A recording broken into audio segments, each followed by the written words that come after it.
ധർമ്മേ രമതേ ഗുരുനാഥമുത്തമശ്ലോകാഞ്ജലിർക്കിഞ്ചനവസ്ഥ ദേവൈ കാമവരോധത്വമഹ്യന്ത്രഭുവനേശ്വരേണ ഭാവന ഭാവന യേ വിക്ഷിത്തേന്ദ്രിയതിയോ ദേവാസ്തേ സുഹൃതിസ്രം ന വിദന്തി വിന്ദന്തി പ്രിയം ദശാത്മാനങ്കിമലാപനെ അദേശമായ ദേശ സംഘം ഗുണേഷു ഗന്ധർവപുരോഹമേശോരൂഢം പ്രകൃത്യാത്മനിശ്ചകർത്ര ഭാവേന ഹിത്വാമഹം പ്രപദ്യേ ഇതി വ്യവസ്ഥോ ബുദ്ധ്യാ നാരായണം ഗീതയാ ഹിത്വാന്യഭാവജ്ഞാനം തത്സംഭവ ബ്രഹ്മപരം സുഷ്മശൂന്യം ശൂന്യകൽപ്പിതം ഭഗവാൻ വാസുദേവേതി യം ഗൃണന്ദേഹി സാത്രാവും ശ്രീകൃഷ്ണായ ശ്രീമദ്ഭാഗവതേ മഹാപുരാണേ പാരമഹംസർവംഗിരായ നമസ്കന്ദേ സൂര്യവംശാനുവർണ്ണനേ നവമോധ്യായ ഗോവിന്ദനാമ സങ്കീർത്തനം ഗോവിന്ദ ഗോവിന്ദ ശ്രീകൃഷ്ണായ നമോ നമഃ.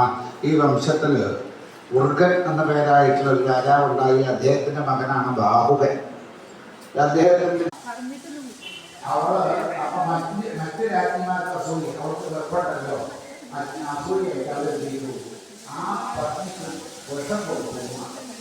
പക്ഷെ അവരോട് മനുഷ്യനെ കൊണ്ട് ആ കുട്ടി നിർത്തിയിട്ട് ആ കുട്ടി വിഷത്തോടു കൂടിയിട്ട് പുറത്തേക്ക് കൊടുക്കും. അങ്ങനെ വിഷത്തോടു കൂടി ജനിച്ചത് സകല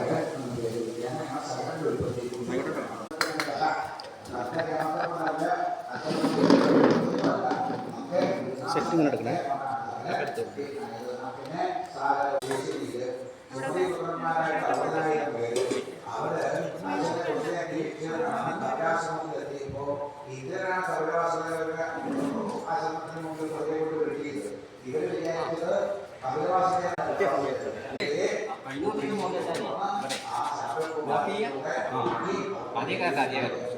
വെള്ളം മുക്കി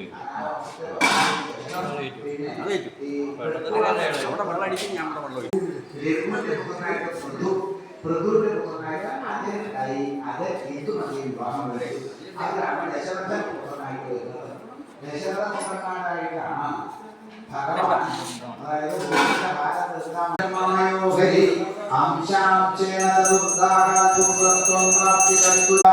ഹരേ രാമ രാമ രാമ ഹരേ ഹരേ ഹരേ കൃഷ്ണ കൃഷ്ണ കൃഷ്ണ ഹരേ ഹരേ ജയ ജാനകീകാന്തസ്മരണം ജയ രാമ രാമ.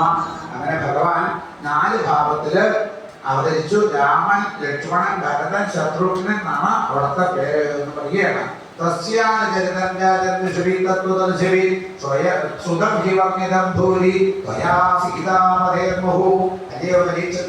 തത്വജ്ഞന്മാരായിട്ടുള്ള മഹർഷിമാരിൽ നിന്ന് ശ്രീരാമന്റെ